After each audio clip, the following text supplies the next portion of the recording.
খবর শুনে তিনি আমাকে বললেন, যা, লোক দুটোকে আমাদের বাড়িতে নিয়ে আয়। চাকরি বা ভিক্ষে না করে মাল কাঁধে বিদেশে ব্যবসা করতে বেরিয়েছে, তাদের তো সাহায্য করা উচিত। যা, নিয়ে আয়।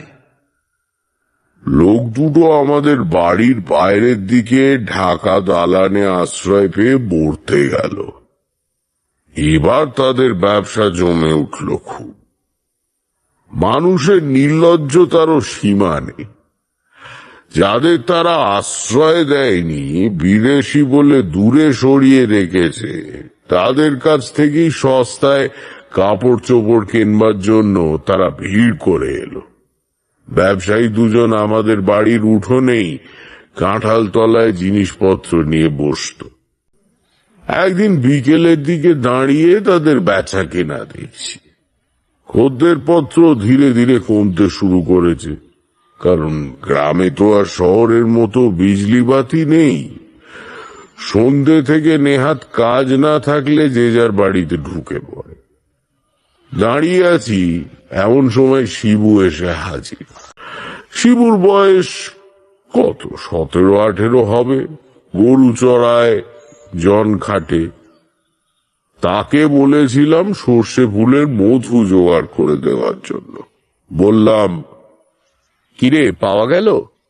না ঠাকুর, যা পাচ্ছি তা সর্ষে ফুলের বলে তো বিশ্বাস হয় না। আপনি ব্রাহ্মণ মানুষ, আপনাকে বাজে জিনিস দিয়ে কি নরকে যাব? কি আর করা। আচ্ছা, খোঁজ রাখ, পেলে বলিস। বিহারি লোক দুজন আমাদের কথা শুনছিল।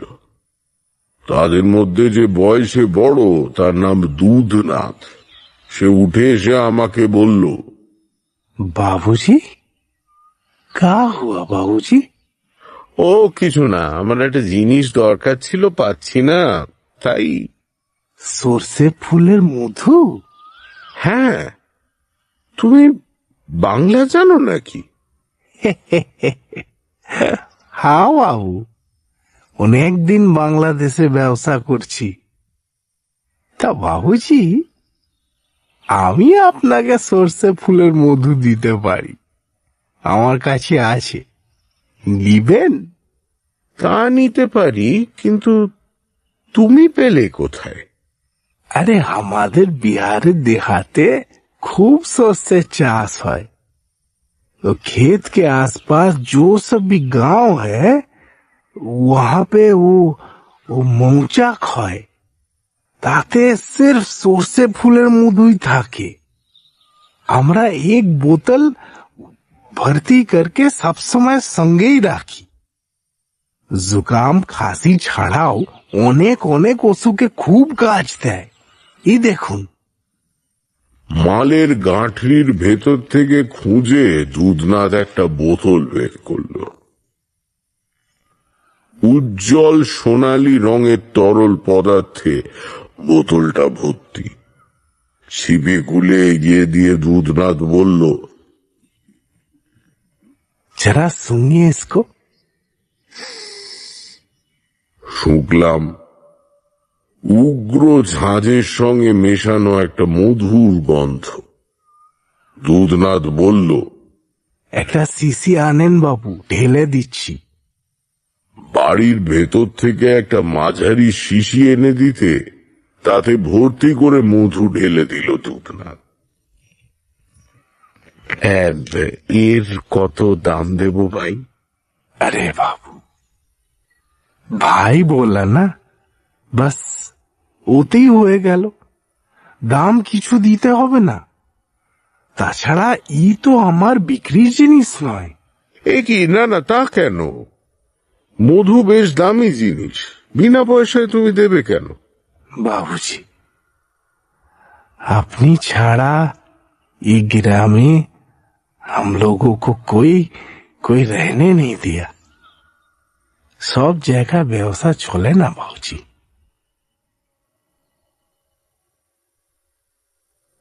দুধনাথ কিছুতেই দাম নিল না। তখনও জানি না তার দেওয়া মধু মাছের চার বানানোর চেয়েও আমার অনেক বেশি জরুরি কাজে আসবে। ভাগ্য দেবতাই বোধহয় দুধনাথ আর তার ভাইয়ের সঙ্গে আমার পরিচয় করিয়ে দিয়েছিলেন, নইলে যে ঘটনা আজ তোমাদের বলতে বসেছি সেটা ঘটতই না। পুজোর তখন আর মাসখানেক বাকি। মাঝে মাঝে মেঘ কেটে শরতের গভীর নীল আকাশ বেরিয়ে পড়ছে, সঙ্গে উজ্জ্বল সোনালি রোদ্দুর। আবার মাঝে মাঝে চারিদিক কালো করে ঘন মেঘ এসে দিনের বেলা অন্ধকার ঘনিয়ে তুলছে।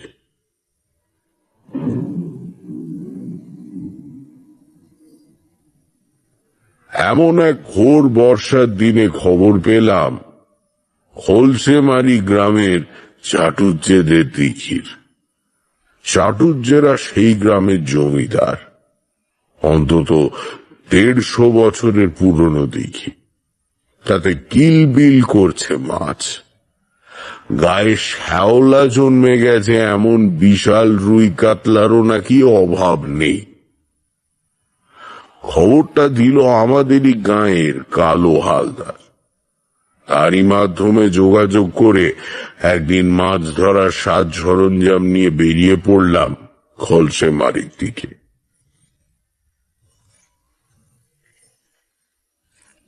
চাটুজ্জেরা অতি অমায়িক ভদ্রলোক, বনেদি জমিদার বংশ।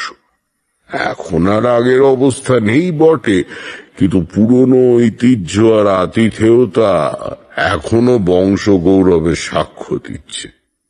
বিশাল 3 মহলা বাড়ি,